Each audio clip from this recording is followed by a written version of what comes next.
focus on today? Rubens Barrichello is going so well. Where did it go wrong?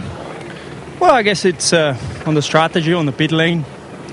It was a good show from the team how to lose a race today. For me, it's I'm terrible upset with the way things gone, because I did all I had to do. I had to go first on the first corner. That's all I did, and then they made me lose the race, basically. What can you do from a driver's point of view? Will you sit down and talk about this, because it's not the first time it seems to have happened? I don't know. I mean, if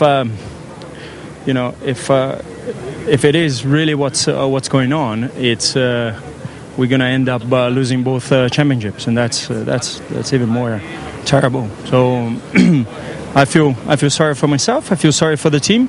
To be very honest with you, I wish I can get on the plane and go back home right now. I don't want to talk to anybody in the team, because I don't want to understand. There will be a lot of blah blah blah blah blah, and I don't want to hear that. Are you saying the team are definitely favouring Jensen? No, I'm not saying that. I'm saying that there was a good show how to lose a race today. I'm not saying that they favour anyone.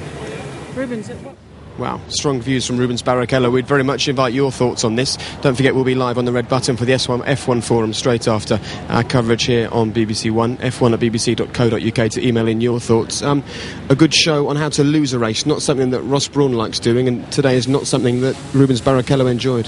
No, I'm in shock, really, that Rubens has spoken like that. It's great that he wears his heart on his sleeve, but why would he publicly question his team without having gone and spoken to them first of all? It's just remarkable behaviour. That's either a man that knows that he doesn't have a seat for next year, or his emotions of having this opportunity and yet he still hasn't won a Grand Prix, or just completely playing with his judgment. I'm very surprised at that. And Eddie, you know the guy very well indeed. You look pretty perplexed listening to him there.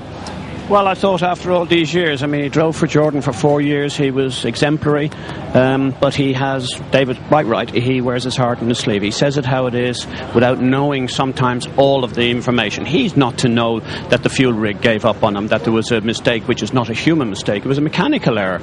And I think he has to first question those points before he starts opening his mouth.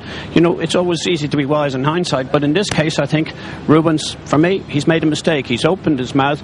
These are the people who are paying his wages, who are making it possible to have the platform for him to be a successful sports person. How can he do this? This is a grave mistake in my view. Well, hopefully we'll get Ross Brawn's reaction to that during the F1 forum. But if you'd like to see the race highlights again this evening and see exactly what Rubens Barrichello wasn't happy about, then you can